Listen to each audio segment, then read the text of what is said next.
भृगु, अग्नि और अग्निश्वात आदि पितरों की संतान का वर्णन। नमस्कार, मैं आभा शर्मा जावास। इन ऑडियो बुक्स को बनाने में अगर आप अपना योगदान देना चाहते हैं तो मेंबरशिप लेके या दिए गए QR कोड का प्रयोग करके आप ऐसा कर सकते हैं। आपका छोटे से छोटा योगदान भी हमें प्रोत्साहित करता है। अन्यथा शेयर, लाइक या सब्सक्राइब करके तो आप ऐसा कर ही सकते हैं। श्री मैत्रेय जी बोले, हे मुनि, मैंने आपसे जो कुछ पूछा था वह सब आपने वर्णन किया। आप भृगु जी की संतान से लेकर संपूर्ण सृष्टि का आप मुझसे फिर वर्णन कीजिए। श्री पराशर जी बोले, भृगु जी के द्वारा ख्याति से विष्णु पत्नी लक्ष्मी जी और धाता विधाता नामक 2 पुत्र उत्पन्न हुए। महात्मा मेरु की आयति और नियति नामनी कन्याएं धाता और विधाता की स्त्रियां थीं। उनसे उनके प्राण और मृकंडु नामक 2 पुत्र हुए। मृकंडु से मार्कंडेय और उनसे वेदशिरा का जन्म हुआ। अब प्राण की संतान का वर्णन सुनो। प्राण का पुत्र द्युतिमान और उसका पुत्र राजवान हुआ। हे महाभाग, उस राजवान से फिर भृगुवंश का बड़ा विस्तार हुआ।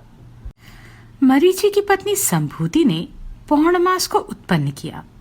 उस महात्मा के विरजा और पर्वत 2 पुत्र थे। हे द्विज, उनके वंश का वर्णन करते समय मैं उन दोनों की संतान का वर्णन करूंगा। अंगिरा की पत्नी स्मृति थी। उसके सिन्नी वाली कुहू, राका और अनुमति नाम की कन्याएं हुई।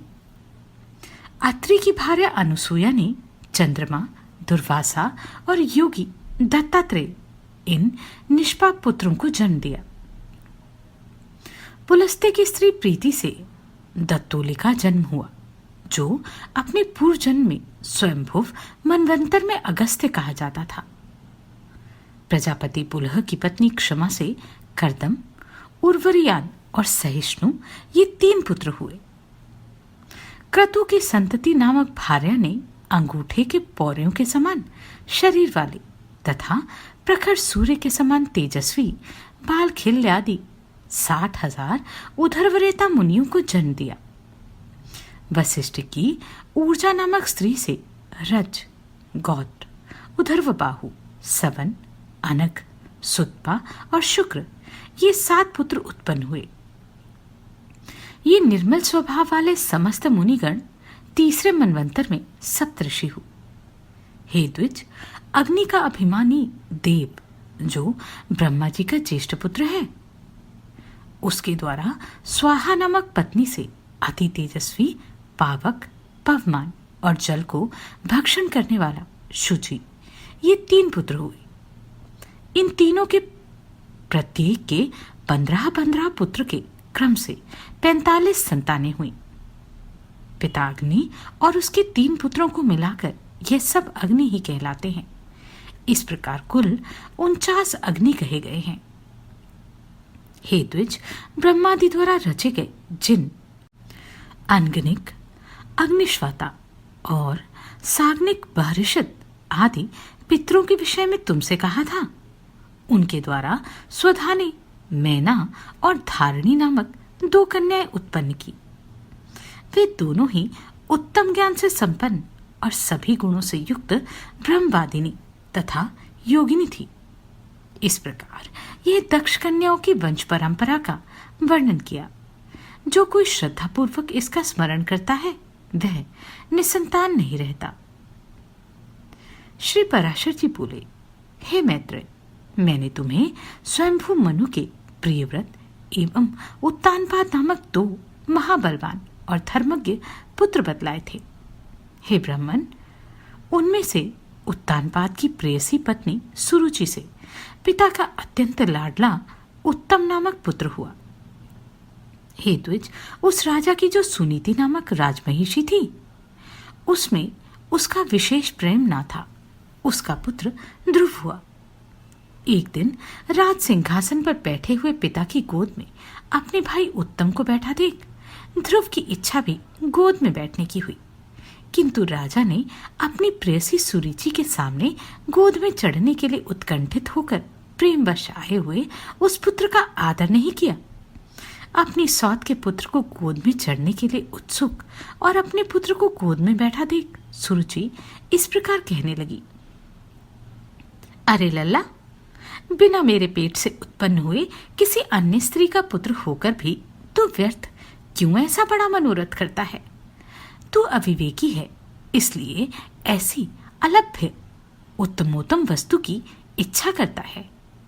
यह ठीक है कि तू भी इन्हीं राजा का पुत्र है, तथापि मैंने तो तुझे अपने गर्भ में धारण नहीं किया। समस्त चक्रवर्ती राजाओं का आश्रय रूप यह राज सिंहासन तो मेरे ही पुत्र के योग्य है। तू व्यर्थ क्यों अपने चित्त को संताप देता है? मेरे पुत्र के समान तुझे वृथा ही यह ऊंचा मनोरथ क्यों होता है? क्या तू नहीं जानता कि तेरा जन्म सुनीति से हुआ है? श्री पराशर बोले, हे तुझ, विमाता का ऐसा कथन सुन वह बालक कुपित हो पिता को छोड़कर अपनी माता के महल को चल दिया। हे मैत्रेय, जिसके उष्ठ कुछ कुछ कांप रहे थे, ऐसे अपने पुत्र को क्रोधयुक्त देख सुनीति ने उसे गोद में बिठाकर पूछा, बेटा, तेरे क्रोध का क्या कारण है? तेरा किसने आदर नहीं किया? तेरा अपराध करके कौन तेरे पिताजी का अपमान करने चला है? श्री पराशर जी बोले, ऐसा पूछने पर ध्रुव ने अपनी माता से वे सब बातें कह दी जो अति गर्वीली सुरुचि ने उससे पिता के सामने कही थी। अपने पुत्र के सिसक सिसक कर ऐसा कहने पर दुखिनी सुनीति ने खिन्नचित और दीर्घ निश्वास के कारण मलिन नयना होकर कहा, बेटा, सुरुचि ने ठीक ही कहा है, अवश्य ही तू मंदभागा है। हे वत्स, पुण्यवानों से उनके विपक्षी ऐसा नहीं कह सकते। बेटा, तू व्याकुल मत हो, क्योंकि तूने पूर्व जन्मों में जो कुछ किया है उसे दूर कौन कर सकता है, और जो नहीं किया है वह तुझे दे भी कौन सकता है। इसलिए तुझे उसके वाक्यों से खेद नहीं करना चाहिए। हे वत्स, जिसका पुण्य होता है उसी को राजासन, राजछत्र तथा उत्तम उत्तम घोड़े और हाथी आदि मिलते हैं। ऐसा जानकर तू शांत हो जा। अन्य जन्मों में किए हुए पुण्य कर्मों के कारण ही सुरुचि में राजा की रुचि अर्थात प्रीति है। पुण्यहीना होने से ही मुझ जैसी स्त्री केवल भार्या अर्थात भरण करने योग्य ही कही जाती है। उसी प्रकार उसका पुत्र उत्तम भी बड़ा पुण्यपुंज संपन्न है, और मेरा पुत्र तू ध्रुव मेरे समान ही अल्प पुण्यवान है। तथापि बेटा, तुझे दुखी नहीं होना चाहिए, क्योंकि जिस मनुष्य को जितना मिलता है वह अपनी ही पूंजी में मग्न रहता है।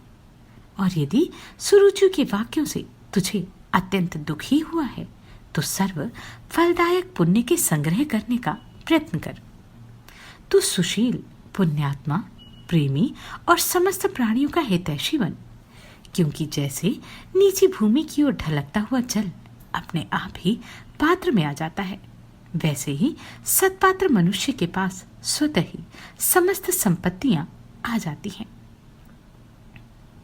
ध्रुव बोला, माताजी, तुमने मेरे चित्त को शांत करने के लिए जो वचन कहे हैं वे दुर्वाक्यों से बिंधे हुए मेरे हृदय में तनिक भी नहीं ठहरते।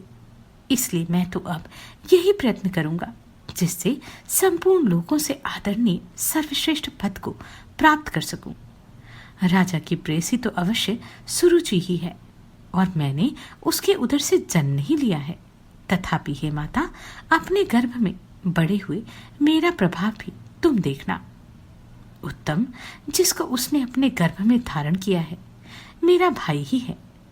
पिता का दिया हुआ राजासन वही प्राप्त करे। भगवान करे ऐसा ही हो। माताजी, मैं किसी दूसरे के दिए हुए पद का इच्छुक नहीं हूं। मैं तो अपने पुरुषार्थ से ही उस पद की इच्छा करता हूं जिसको पिता ने भी नहीं प्राप्त किया। श्री पराशर जी बोले। माता से इस प्रकार कहे ध्रुव उसके महल से निकल पड़ा और फिर नगर से बाहर जाकर बाहरी उपवन में पहुंचा। वहां ध्रुव ने पहले से ही आए हुए 7 मुनीश्वरों को कृष्ण मृगचर्म के बिछौने से युक्त आसन पर बैठे देखा। उस राजकुमार ने उन सबको प्रणाम किया, अति नम्रता और समुचित अभिवादन पूर्वक उनसे इस प्रकार कहा। हे महात्माओं, मुझे आप सुनीति से उत्पन्न हुआ राजा उत्तानपाद का पुत्र जाने। मैं आत्मग्लानि के कारण आपके निकट आया हूं। ऋषि बोले, राजकुमार, अभी तो तू 4-5 वर्ष का ही बालक है। अभी तेरे निर्वेद का कोई कारण नहीं दिखाई पड़ता।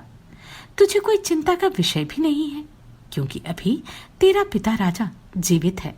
और हे बालक, तेरी कोई इष्ट वस्तु खो गई हो ऐसा भी हमें दिखाई नहीं देता, तथा हमें तेरे शरीर में भी कोई व्याधि नहीं दिख पड़ती। फिर बता, तेरी ग्लानि का क्या कारण है? श्री पराशर जी बोले, तब सुरुचि ने उससे जो कुछ कहा था वह सब उसने कह सुनाया। उसे सुनकर वे ऋषिगण आपस में इस प्रकार कहने लगे, अहो, क्षात्र तेज कैसा प्रबल है, जिससे बालक में भी इतनी अक्षमा है कि अपनी विमाता का कथन उसके हृदय से नहीं टलता। हे क्षत्रिय कुमार, इस निर्वेद के कारण तूने जो कुछ करने का निश्चय किया है, यदि तुझे रुचि हो तो वह हम लोगों से कह दे। और हे अतुलित तेजस्वी, यह भी बता दे कि हम तेरी क्या सहायता करें, क्योंकि हमें ऐसा प्रतीत होता है कि तू कुछ कहना चाहता है। ध्रुव ने कहा, हे द्विजश्रेष्ठ, मुझे ना तो धन की इच्छा है ना राज्य की। मैं तो केवल एक उसी स्थान को चाहता हूं जिसको पहले कभी किसी ने ना भोगा हो। हे मुनिश्रेष्ठ, आपकी यही सहायता होगी कि आप मुझे भली प्रकार यह बता दें कि क्या करने से वह सबसे अग्रगण्य स्थान प्राप्त हो सकता है। मरीचि बोले, हे राजपुत्र, बिना गोविंद की आराधना किए मनुष्य को वह श्रेष्ठ स्थान नहीं मिल सकता। अतः तू श्री अच्युत की आराधना कर। अत्रि बोले, जो परा प्रकृति आदि से भी परे है, वे परम पुरुष जनार्दन जिससे संतुष्ट होते हैं, उसी को वह अक्षय पद मिलता है। यह मैं सत्य सत्य कहता हूं। अंगिरा बोले, यदि तू अग्र स्थान का इच्छुक है तो जिन अव्यय आत्मा अच्युत में यह संपूर्ण जगत ओतप्रोत है, उन गोविंद की ही आराधना कर। पुलस्त्य बोले, जो परब्रह्म, परम धाम और परस्वरूप है, उन हरि की आराधना करने से मनुष्य अति दुर्लभ मोक्ष पद को भी प्राप्त कर लेता है। पुलह बोले, हे सुब्रत, जिन जगतपति की आराधना से इंद्र ने अति उत्तम इंद्रपद प्राप्त किया है, तू उन यज्ञपति भगवान विष्णु की आराधना कर। क्रतु बोले, जो परम पुरुष यज्ञ पुरुष, यज्ञ और योगेश्वर है, उन जनार्दन के संतुष्ट होने पर कौन सी वस्तु दुर्लभ रह सकती है? वशिष्ठ बोले, हे वत्स, विष्णु भगवान की आराधना करने पर तू अपने मन से जो कुछ चाहेगा वही प्राप्त कर लेगा। फिर त्रिलोकी के उत्तमोत्तम स्थान की तो बात ही क्या है। ध्रुव ने कहा, हे महर्षिगण, मुझ विनीत को आपने आराध्य देव तो बता दिए, अब उसको प्रसन्न करने के लिए मुझे क्या जपना चाहिए यह बताइए। उस महापुरुष की मुझे जिस प्रकार आराधना करनी चाहिए वह आप लोग मुझसे प्रसन्नता पूर्वक कहिए। ऋषिगण बोले, हे राजकुमार, विष्णु भगवान की आराधना में तत्पर पुरुषों को जिस प्रकार उनकी उपासना करनी चाहिए वह तू हमसे यथावत श्रवण कर। मनुष्य को चाहिए कि पहले संपूर्ण बाह्य विषयों से चित्त को हटावे और उसे एकमात्र उन जगदाधार में स्थिर कर दे। हे राजकुमार, इस प्रकार एकाग्रचित होकर तन्मय भाव से जो कुछ जपना चाहिए वह सुन। ओम हिरण्यगर्भ पुरुष प्रधान और अव्यक्त रूप शुद्ध ज्ञान स्वरूप वासुदेव को नमस्कार है। इस ओम नमो भगवते वासुदेवाय मंत्र को पूर्व काल में मेरे पितामह भगवान स्वयंभू मनु ने जपा था। तब उनसे संतुष्ट होकर श्री जनार्दन ने उन्हें त्रिलोकी में दुर्लभ मनोवांछित सिद्धि दी थी। उसी प्रकार तू भी इसका निरंतर जप करता हुआ श्री गोविंद को प्रसन्न कर। श्री पराशर जी बोले, हे मैत्रेय, यह सब सुनकर राजपुत्र ध्रुव उन ऋषियों को प्रणाम कर उस वन से चल दिया और हे द्विज, अपने को कृतकृत्य सा मानकर वह यमुना तटवर्ती अति पवित्र मधु नामक वन में आया। आगे चलकर उस वन में मधु नामक दैत्य रहने लगा था, इसलिए वह इस पृथ्वी तल में मधुवन नाम से विख्यात हुआ। वहीं मधु के पुत्र लवण नामक महाबली राक्षस को मारकर शत्रुघ्न ने मथुरा अर्थात मथुर नाम की पुरी बसाई, जिस मधुवन में निरंतर देवदेव श्री हरि का सानिध्य रहती है। उसी सर्व पापहारी तीर्थ में ध्रुव ने तपस्या की। मरीचि आदि मुनीश्वरों ने उसे जिस प्रकार उपदेश दिया था, उसने उसी प्रकार अपने हृदय में विराजमान निखिल देवेश्वर श्री विष्णु भगवान का ध्यान करना आरंभ किया। इस प्रकार हे विप्र, अनन्यचित होकर ध्यान करते रहने से उसके हृदय में सर्व भूतांतर्यामी भगवान हरि सर्वतोभाव से प्रकट हुए। हे मैत्रेय, योगी ध्रुव के चित्त में भगवान विष्णु के स्थित हो जाने पर सर्वभूतों को धारण करने वाली पृथ्वी उसका भार न संभाल सकी। उसके बाएं चरण पर खड़े होने से पृथ्वी का बायां आधा भाग झुक गया और फिर दाएं चरण पर खड़े होने से दायां भाग झुक गया। और जिस समय वह पैर के अंगूठे से पृथ्वी को बीच से दबाकर खड़ा हुआ तो पर्वतों के सहित समस्त भूमंडल विचलित हो गया। हे महामुने, उस समय नदी, नद और समुद्र आदि सभी अत्यंत क्षुब्ध हो गए और उनके क्षोभ से देवताओं में भी बड़ी हलचल मची। हे मैत्रेय, तब याम नामक देवताओं ने अत्यंत व्याकुल हो इंद्र के साथ परामर्श कर उसके ध्यान को भंग करने की आयोजन किया। हे महामुने, इंद्र के साथ अति आतुर कुष्मांड नामक उपदेवताओं ने नाना रूप धारण कर उसकी समाधि भंग करना आरंभ किया। उस समय माया ही से रची हुई उसकी माता सुनीति नेत्रों में आंसू भरे उसके सामने प्रकट हुई और हे पुत्र ऐसा कहकर करुणायुक्त वचन बोलने लगी। उसने कहा, बेटा, तू शरीर को घुलाने वाले इस भयंकर तप का आग्रह छोड़ दे। मैंने बड़ी बड़ी कामनाओं द्वारा तुझे प्राप्त किया है। अरे, मुझ अकेली अनाथा दुखिया को सौत के कटु वाक्यों से छोड़ देना तुझे उचित नहीं है। बेटा, मुझ आश्रयहीना का तो एकमात्र तू ही सहारा है।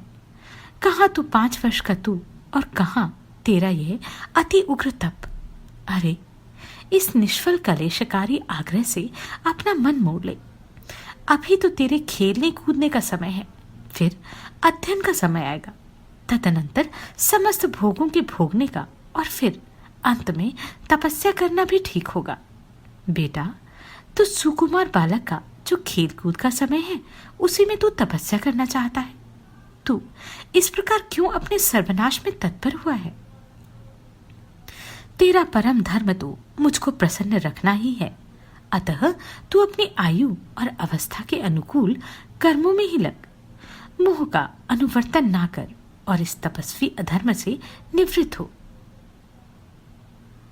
बेटा, यदि आज तू इस तपस्या को ना छोड़ेगा तो देख, तेरे सामने ही मैं अपने प्राण छोड़ दूंगी।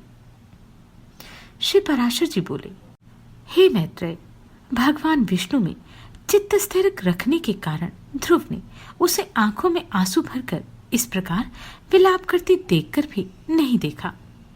तब, अरे बेटा, यहां से भाग भाग, देख इस महाभयंकर वन में ये कैसा घोर राक्षस अस्त्र शस्त्र उठाए आ रहा है।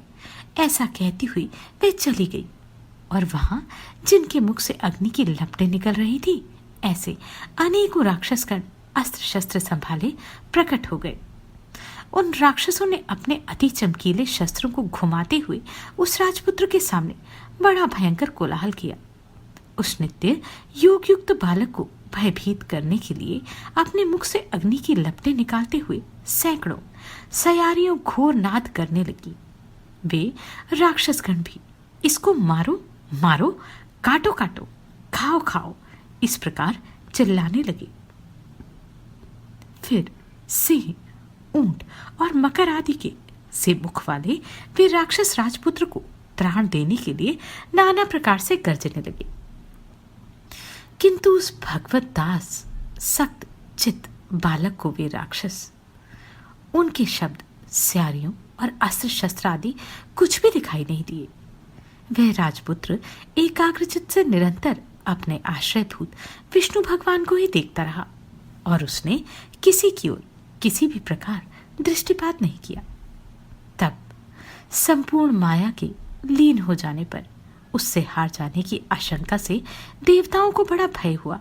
अतः उसके तप से संतप्त हो वे सब आपस में मिलकर जगत के आदि कारण शरणागत वत्सल अनादि और अनंत श्रीहरि की शरण में गए। देवता बोले, हे देवादिदेव, जगन्नाथ, परमेश्वर, पुरुषोत्तम, हम सब ध्रुव की तपस्या से संतप्त होकर आपकी शरण में आए हैं। हे देव, जिस प्रकार चंद्रमा अपनी कलाओं से प्रतिदिन बढ़ता है, उसी प्रकार यह भी तपस्या के कारण रात दिन उन्नत हो रहा है। हे जनार्दन, इस उत्तानपाद के पुत्र की तपस्या से भयभीत होकर हम आपकी शरण में आए हैं। आप उसे तप से निवृत्त कीजिए। हम नहीं जानते वह इंद्रत्व चाहता है या सूर्यत्व, अथवा उसे कुबेर, वरुण या चंद्रमा के पद की अभिलाषा है। अतः हे ईश, आप हम पर प्रसन्न होइए और इस उत्तानपाद के पुत्र को तप से निवृत्त करके हमारे हृदय का कांटा निकालिए।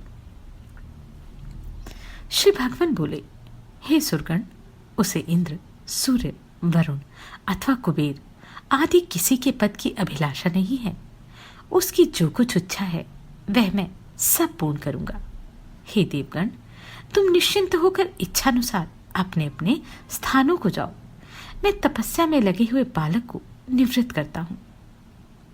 श्री पराशर जी बोले, देवादिदेव भगवान के ऐसा कहने पर इंद्र आदि समस्त देवगण उन्हें प्रणाम करके अपने अपने स्थानों को गए। सर्वात्मा भगवान हरि ने भी ध्रुव की तन्मयता से प्रसन्न हो उसके निकट चतुर्भुज रूप से जाकर इस प्रकार कहा, हे उत्तानपाद के पुत्र ध्रुव, तेरा कल्याण हो। मैं तेरी तपस्या से प्रसन्न होकर तुझे वर देने के लिए प्रकट हुआ हूं। हे सुव्रत, तू वर मांग। तूने संपूर्ण बाह्य विषयों से उपरत होकर अपने चित्त को मुझ में ही लगा दिया है, अतः मैं तुझसे अति संतुष्ट हूं। अब तू अपनी इच्छानुसार श्रेष्ठ वर मांग। श्री पराशर जी कहते हैं, देवादिदेव भगवान के ऐसे वचन सुनकर बालक ध्रुव ने आंखें खोली और अपनी ध्यान अवस्था में देखे हुए भगवान हरि को साक्षात अपने सम्मुख खड़े देखा। श्री अच्युत को किरीट तथा शंख, चक्र, गदा, शांग धनुष और खड़ग धारण किए देख उसने पृथ्वी पर सिर रखकर प्रणाम किया और सहसा रोमांचित तथा परम भयभीत होकर उसने देव देव की स्तुति करने की इच्छा की। किंतु इनकी स्तुति के लिए मैं क्या कहूं? क्या कहने से इनका स्तवन हो सकता है? यह न जानने के कारण वह चित्त में व्याकुल हो गया और अंत में उसने उन देव देव की ही शरण ली। ध्रुव ने कहा, भगवान, आप यदि मेरी तपस्या से संतुष्ट हैं तो मैं आपकी स्तुति करना चाहता हूं। आप मुझे यही वर दीजिए जिससे मैं स्तुति कर सकूं। हे देव, जिनकी गति ब्रह्मा आदि वेदज्ञ जन भी नहीं जानते, उन्हीं आपका मैं बालक कैसे स्तवन कर सकता हूं? किंतु हे परम प्रभु, आपकी भक्ति से द्रवीभूत हुआ मेरा चित्त आपके चरणों की स्तुति करने में प्रवृत्त हो रहा है, अतः आप इसे उसके लिए बुद्धि प्रदान कीजिए। श्री पराशर जी बोले, हे द्विजवर्य, तब जगतपति श्री गोविंद ने अपने सामने हाथ जोड़े खड़े हुए उस उत्तानपाद के पुत्र को अपने वेदमय शंख के अंत अर्थात वेदांतमय भाग से छू दिया, तब तो एक क्षण में ही वह राजकुमार प्रसन्न मुख से अति विनीत हो सर्व भूताधिष्ठान श्री अच्युत की स्तुति करने लगा। ध्रुव बोला, पृथ्वी, जल, अग्नि, वायु, आकाश, मन, बुद्धि, अहंकार और मूल प्रकृति, ये सब जिनके रूप है, उन भगवान को मैं नमस्कार करता हूं, जो अति शुद्ध, सूक्ष्म, सर्वव्यापक और प्रधान से भी परे हैं। वह पुरुष जिनका रूप है, उन गुण भोक्ता परम पुरुष को मैं नमस्कार करता हूं। हे परमेश्वर, पृथ्वी आदि समस्त भूत, गंधादि उनके गुण, बुद्धि आदि अंतःकरण, चतुष्टय तथा प्रधान और पुरुष, जीव से भी परे जो सनातन पुरुष है, उन आप निखिल ब्रह्मांड नायक के ब्रह्मभूत शुद्ध स्वरूप आत्मा की मैं शरण हूं।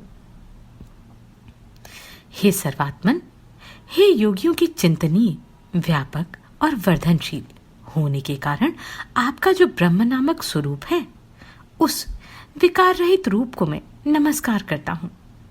हे प्रभु, आप हजारों मस्तकों वाले, हजारों नेत्रों वाले और हजारों चरणों वाले परम पुरुष हैं। आप सर्वत्र व्याप्त हैं और पृथ्वी आदि आवरणों के सहित संपूर्ण ब्रह्मांड को व्याप्त कर 10 गुण महाप्रमाण से स्थित हैं। हे पुरुषोत्तम, भूत और भविष्यत जो कुछ पदार्थ है, वे सब आप ही हैं तथा विराट, स्वराट, सम्राट और अधिपुरुष ब्रह्मा आदि भी सब आप ही से उत्पन्न हुए। वे ही आप इस पृथ्वी के नीचे, ऊपर और इधर उधर सब ओर बढ़े हुए हैं। यह संपूर्ण जगत आप ही से उत्पन्न हुआ है तथा आप ही से भूत और भविष्यत हुए हैं। यह संपूर्ण जगत आपके स्वरूपभूत ब्रह्मांड के अंतर्गत है। फिर आपके अंतर्गत होने की तो बात ही क्या है, जिसमें सभी पुरोडाशों का हवन होता है। वह यज्ञ, पृष्ठदायित्य अर्थात दधि और घृत तथा ग्राम्य और वन, 2 प्रकार के पशु आप ही से उत्पन्न हुए। आप ही से ऋक्, साम और गायत्री आदि छंद प्रकट हुए। आप ही से यजुर्वेद का प्रादुर्भाव हुआ है और आप ही से अश्व तथा एक और दांत वाले महिष आदि जीव उत्पन्न हुए हैं। आप ही से गौं, बकरियों, भेड़ों और मृगों की उत्पत्ति हुई है। आप ही के मुख से ब्राह्मण, बाहुओं से क्षत्रिय, जंघाओं से वैश्य और चरणों से शूद्र प्रकट हुए हैं तथा आप ही के नेत्रों से सूर्य, प्राण से वायु, मन से चंद्रमा, भीतरी छिद्र अर्थात नासारांध्र से प्राण, मुख से अग्नि, नाभि से आकाश, सिर से स्वर्ग, क्षोत्र से दिशाएं और चरणों से पृथ्वी आदि उत्पन्न हुए हैं। इस प्रकार हे प्रभु, यह संपूर्ण जगत आप ही से प्रकट हुआ है। जिस प्रकार नन्हे से बीज में बड़ा भारी वट वृक्ष रहता है, उसी प्रकार प्रलय काल में यह संपूर्ण जगत बीज स्वरूप आप ही में लीन रहता है। जिस प्रकार बीज से अंकुर रूप में प्रकट हुआ वट वृक्ष बढ़कर अत्यंत विस्तार वाला हो जाता है, उसी प्रकार सृष्टि काल में यह जगत आप ही से प्रकट होकर फैल जाता है। हे ईश्वर, जिस प्रकार केले का पौधा छिलके और पत्तों से अलग दिखाई नहीं देता, उसी प्रकार जगत से आप पृथक नहीं हैं। वह आप ही में स्थित देखा जाता है। सबके आधारभूत आप में हलदादिनी अर्थात निरंतर आह्लादित करने वाली और संधिनी अर्थात विच्छेद रहित, संवित अर्थात विद्या शक्ति अभिन्न रूप से रहती है। आप में विषयजन्य आह्लाद या ताप देने वाली सात्विकी या तामसी अथवा उभय मिश्रा अर्थात राजसी कोई भी संवित नहीं है, क्योंकि आप निर्गुण हैं। आप कार्य दृष्टि से पृथक रूप और कारण दृष्टि से एक रूप है। आप ही भूत सूक्ष्म हैं और आप ही नाना जीव रूप हैं। हे भूतांतरात्मन, ऐसे आपको मैं नमस्कार करता हूं। योगियों के द्वारा अंतःकरण में आप ही महतत्व, प्रधान, पुरुष, विराट, सम्राट और स्वराट्र आदि रूपों से भावना किए जाते हैं और क्षयशील पुरुषों में आप नित्य अक्षय हैं। आकाश आदि सर्वभूतों में सार अर्थात उनके गुण रूप आप ही हैं। समस्त रूपों को धारण करने वाले होने से सब कुछ आप ही हैं। सब कुछ आप ही से हुआ है, अतएव सबके द्वारा आप ही हो रहे हैं। इसलिए आप सर्वात्मा को नमस्कार है। हे सर्वेश्वर, आप सर्वात्मक हैं क्योंकि संपूर्ण भूतों में व्याप्त हैं। अतः मैं आपसे क्या कहूँ, आप स्वयं ही सब हृदय स्थित बातों को जानते हैं। हे सर्वात्मन, हे सर्वभूतेश्वर, हे सब भूतों के आदि स्थान, आप सर्वभूत रूप से सभी प्राणियों के मनोरथों को जानते हैं। हे नाथ, मेरा जो कुछ मनोरथ था वह तो आपने सफल कर दिया, और हे जगतपते, मेरी तपस्या भी सफल हो गई क्योंकि मुझे आपका साक्षात दर्शन प्राप्त हुआ है। श्री भगवान बोले, हे ध्रुव, तुमको मेरा साक्षात दर्शन प्राप्त हुआ, इससे अवश्य ही तेरी तपस्या तो सफल हो गई। परंतु हे राजकुमार, मेरा दर्शन भी तो कभी निष्फल नहीं होता, इसलिए तुझको जिस वर की इच्छा हो वह मांग ले। मेरा दर्शन हो जाने पर पुरुष को सभी कुछ प्राप्त हो जाता है। ध्रुव बोले, हे भूत भवेश्वर भगवान, आप सभी के अंतःकरणों में विराजमान हैं। हे ब्रह्मन, मेरे मन की जो कुछ अभिलाषा है वह क्या आपसे छिपी हुई है? तो भी हे देवेश्वर, मैं दुर्विनीत जिस अति दुर्लभ वस्तु की हृदय से इच्छा करता हूँ उसे आपकी आज्ञानुसार आपके प्रति निवेदन करूंगा। हे समस्त संसार को रचने वाले परमेश्वर, आपके प्रसन्न होने पर संसार में क्या दुर्लभ है? इंद्र भी आपके कृपा कटाक्ष के फलस्वरूप ही त्रिलोकी को भोगता है।